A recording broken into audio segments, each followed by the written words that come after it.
A room so utterly captivating.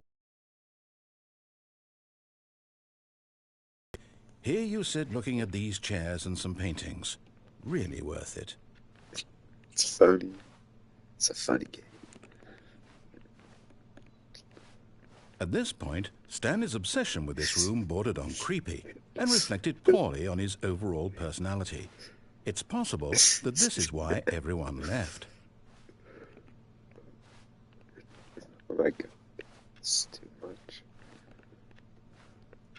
This is a Stanley great sat room. around waiting for more dialogue. But when a long time had passed and there was no more, he decided that the game was trying to send him a message. No, did I? Did I decide that? I don't think I did. I'll stay right here.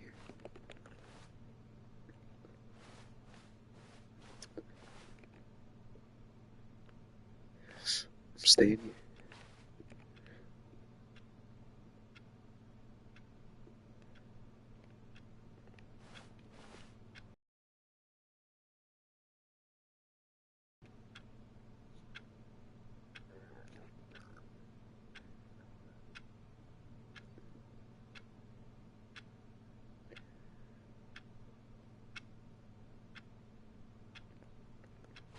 No more.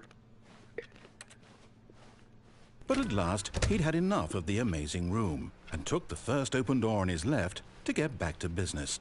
No, I didn't. Stanley was so bad at following directions, it's incredible he wasn't fired years ago.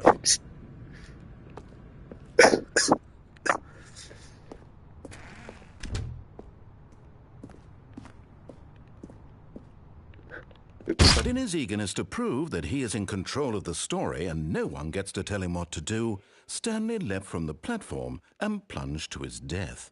Good job, Stanley. Everyone thinks you are very powerful. Thank you. All of his co-workers were gone. What could it mean? I'll listen. Stanley decided to go to the meeting room. Perhaps he had simply missed a memo.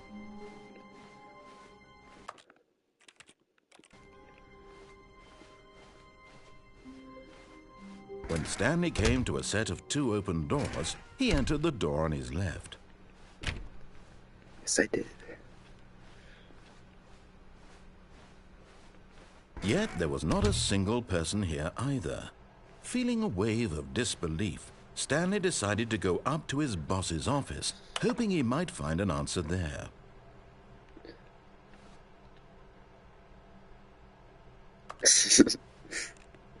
That's funny.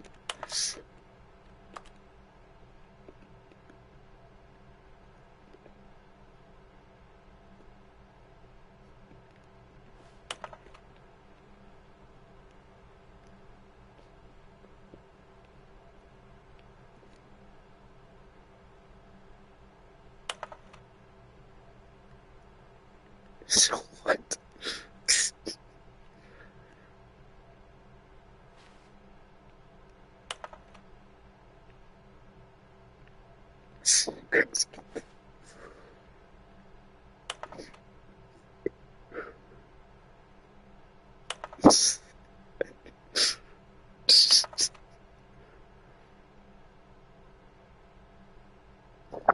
My God.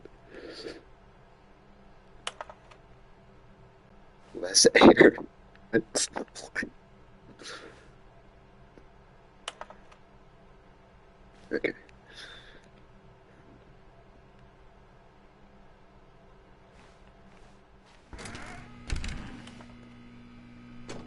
Stanley stepped into the broom closet, but there was nothing here, so he turned around and got back on track. Did I? Did I do that? There was nothing here.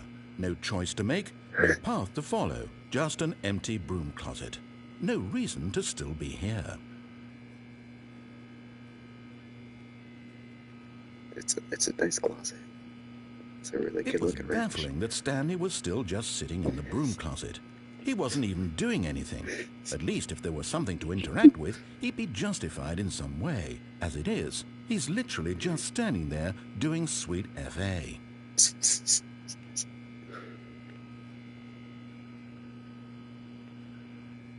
Are you really still in the broom closet? Standing around doing nothing? Why? Please offer me some explanation here. I'm genuinely confused.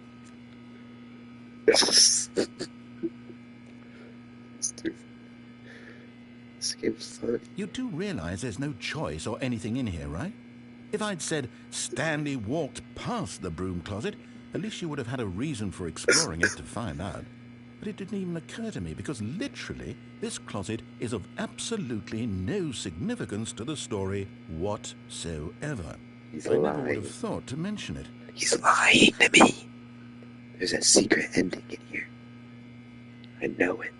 Maybe to you this is somehow its own branching path. That's what I said. Maybe when you go talk about this with your friend, you'll say, "Oh, did you get the broom closet ending? The broom closet ending was my favourite." I hope your friends find this concerning. Oh my god. Why are you killing me? Stanley was fat and ugly and really, really stupid. He probably only got the job because of a family connection. That's how stupid he is. That or with drug money. Also, Stanley is addicted to drugs and hookers.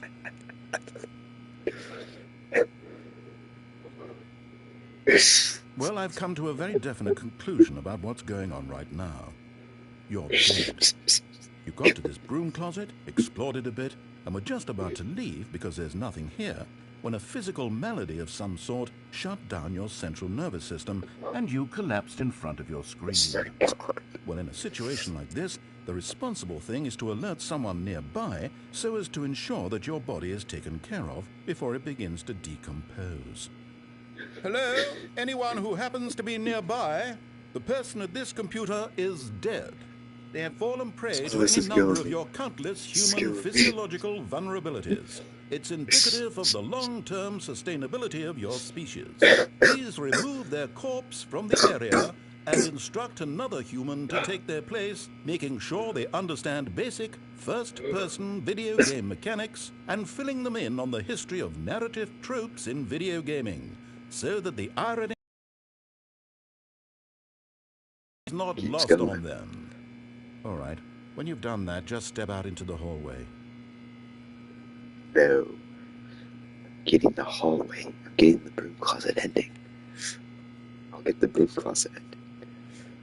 Like he said, I'm gonna get that ending. I'll stay right here. I'll stay right here. I'm having a great time right here. I'm having a blast right now. I could stay here all day. Yeah, this was one of the best looking broom closets I've ever seen. It has a broom. And it's a closet with a broom in it. I'm pretty sure it's a broom closet. Because it did say that. Final go. Ah, second player. It's good to have you on board. You too? Unbelievable. I'm at the mercy of an entire species of invalids. Perhaps there's a monkey now you can hand the controls to. A fish? Fungus? Look, you can hammer out the details. I'm not particularly picky. I'll just be waiting for when you're ready to pick up the story again. I'm gonna do it again.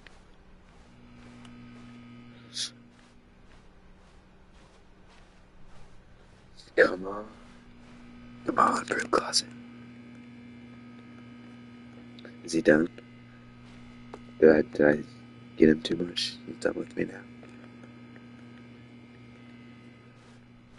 Okay, I guess he's done with me now. Coming to a staircase, Stanley walked upstairs to his boss's office. Did he say upstairs? Or downstairs?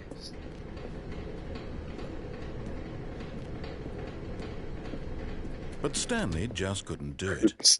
He considered the possibility of facing his boss. Admitting he had left his post during work hours, he might be fired for that. And in such a competitive economy, why had he taken that risk? All because he believed everyone had vanished? His boss would think he was crazy. And then something occurred to Stanley. Maybe, he thought to himself, maybe I am crazy. All of my co-workers blinking mysteriously out of existence in a single moment for no reason at all? None of it made any logical sense.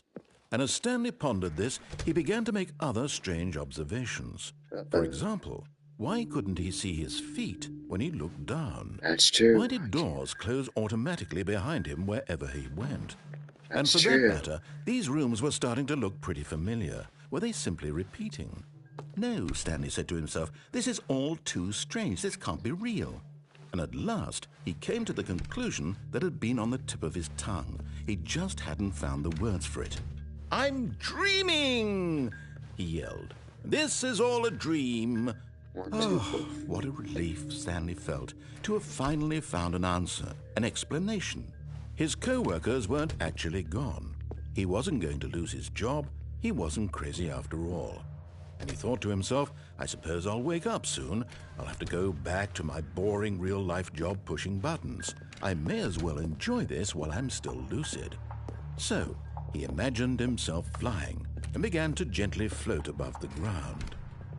Then he imagined himself soaring through space on a magical starfield, and it too appeared. It was so much fun, and Stanley marveled that he had still not woken up. How was he remaining so lucid?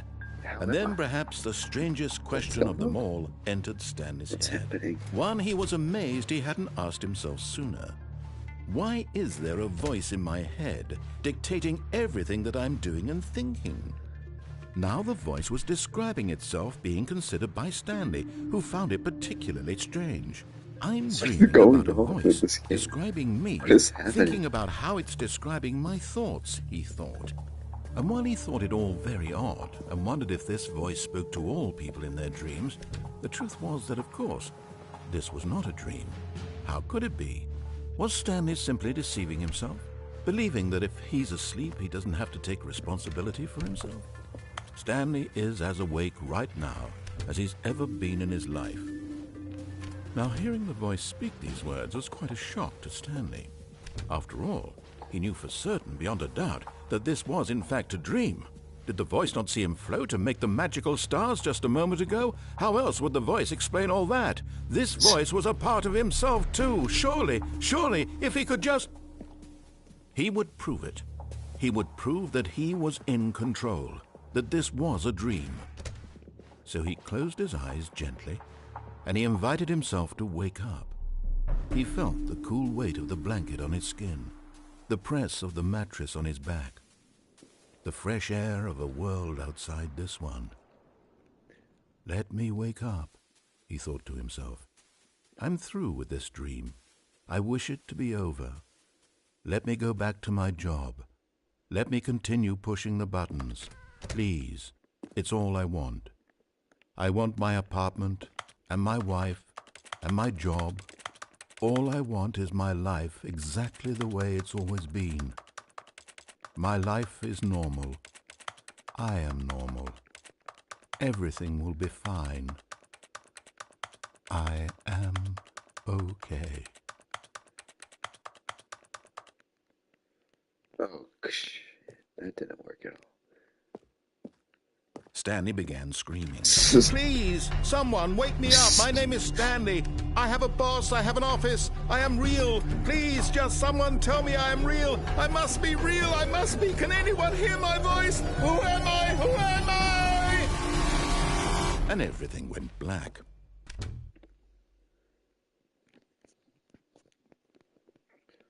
This is the story of a woman named Mariella. No, I don't want to be the girl. Mariella woke up on a day like any other. She arose, got dressed, gathered her belongings, and walked to her place of work. Oh. But on this particular day, her walk was interrupted by the body of a man who had stumbled through town talking and screaming to himself, and then collapsed dead on the sidewalk. And although she would soon turn to go call for an ambulance, for just a few brief moments she considered the strange man. He was obviously crazy. This much she knew. Everyone knows what crazy people look like. And in that moment, she thought to herself how lucky she was to be normal. I am sane. I am in control of my mind. I know what is real and what isn't. It was comforting to think this, And in a certain way, seeing this man made her feel better. But then she remembered the meeting she had scheduled for that day.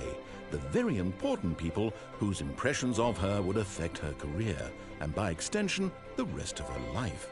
She had no time for this, so it was only a moment that she stood there, staring down at the body. And then she turned and ran. I died.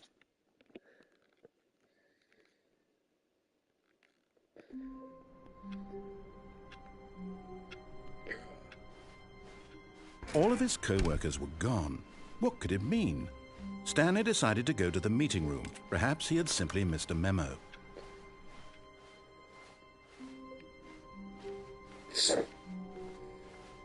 When Stanley came to a set of 2 open Screw doors, you. this was not the correct way to the meeting room.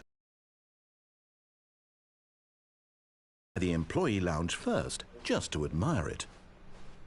Wow, yes. Back to business, Stanley took the first open door on his left.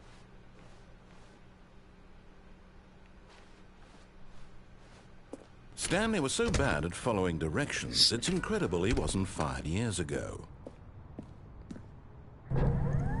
Look, Stanley, I think perhaps we've gotten off on the wrong foot here.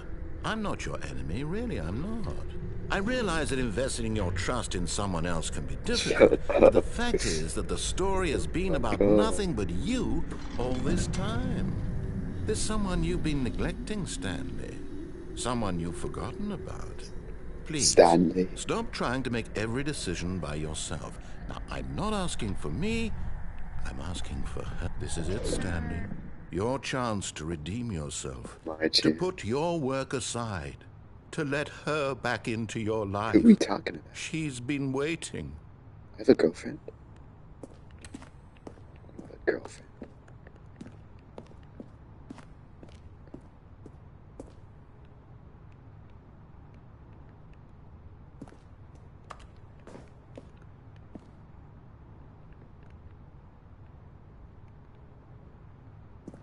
Who are we talking about?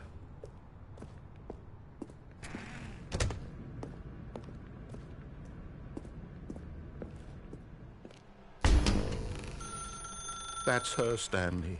You What need is to going be the one to do this. To reach out to her. What is If you can truly place your faith in another, then pick up the phone. This is a prank. I'm not falling for this. It's gonna be the guy. I pick it up and it's gonna be him. I won't do it.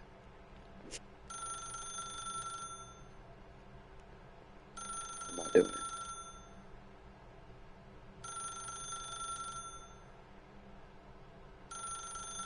I'm not doing it. I won't do it. I'm not picking that phone up.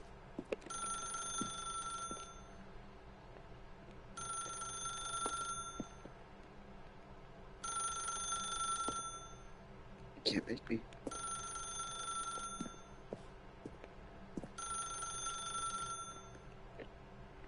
As Stanley picked up the phone, a white light engulfed him, filling him not just with radiance, but with hope.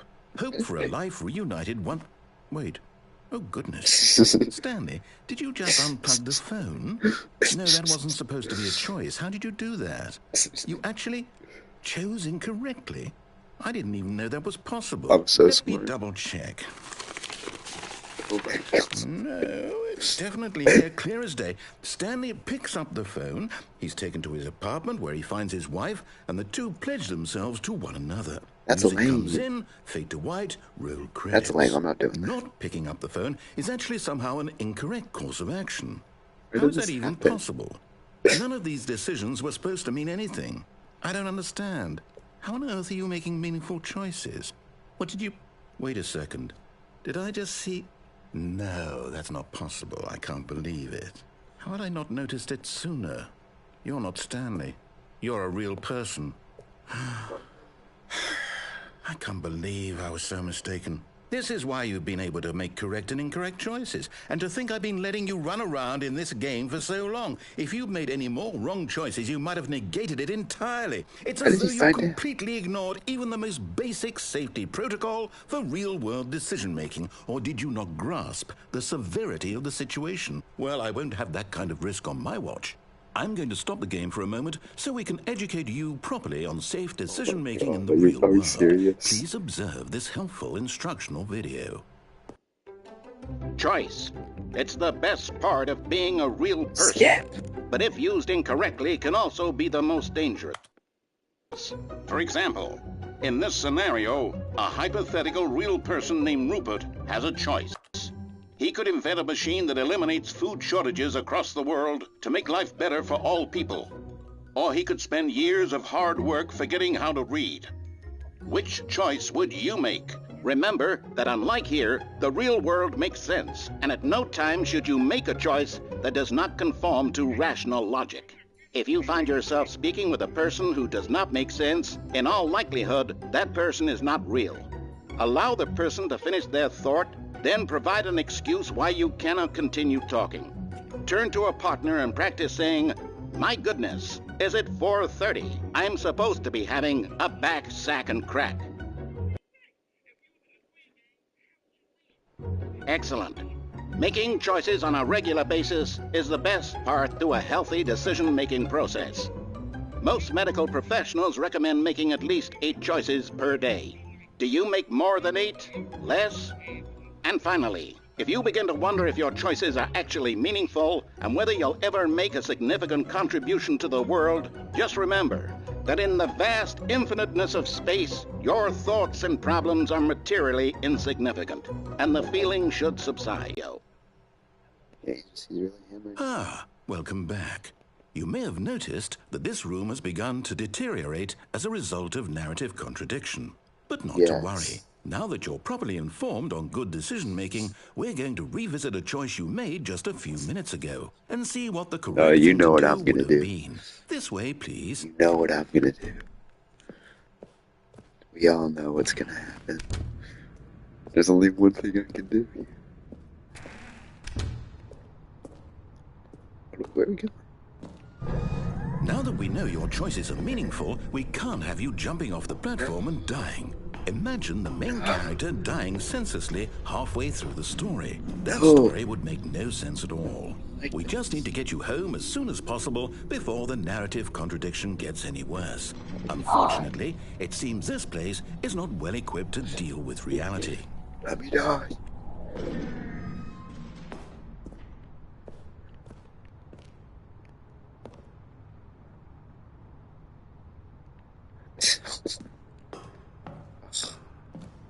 I'm not gonna let you beat me.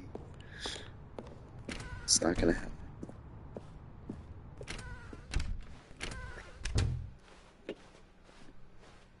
You can't beat me. This is my game. Almost there. You'll take the door on the left, back to the correct ending, the story will have resolution once again, and you'll be home free in the real world. No. I won't do it. Now remember, all you need to do is behave exactly as Stanley would. That means choosing responsibly and always putting the story first. I'm quite sure you'll be up to the task. Just follow my lead and you'll be fine. All right. I don't like your story. When Stanley came to a set of 2 open doors, he entered the door on his left.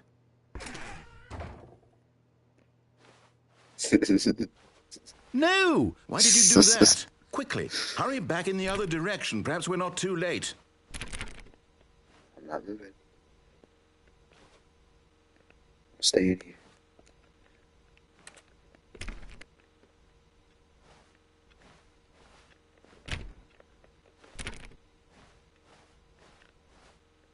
What if I stay here?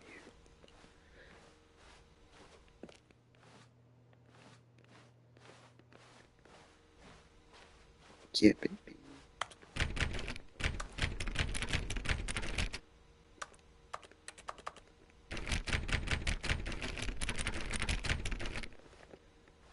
Don't have a choice.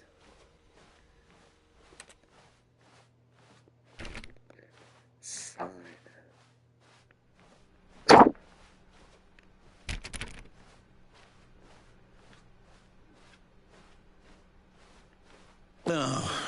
ruined. I can't believe, after everything we talked about, that my story, you've destroyed my work. Why? For what? What did you get out of that? What did you think was so special about seeing the game undone, left here like so much garbage? It's worthless now. And what am I supposed to do? Even if there were a way to continue, would it be worth it? To know that my story is now incorrect? How can I go back to that? I can't erase that knowledge. I'll have to live with it forever, reliving its impossibility forever. I couldn't live that way. Is it better to shut the game down entirely?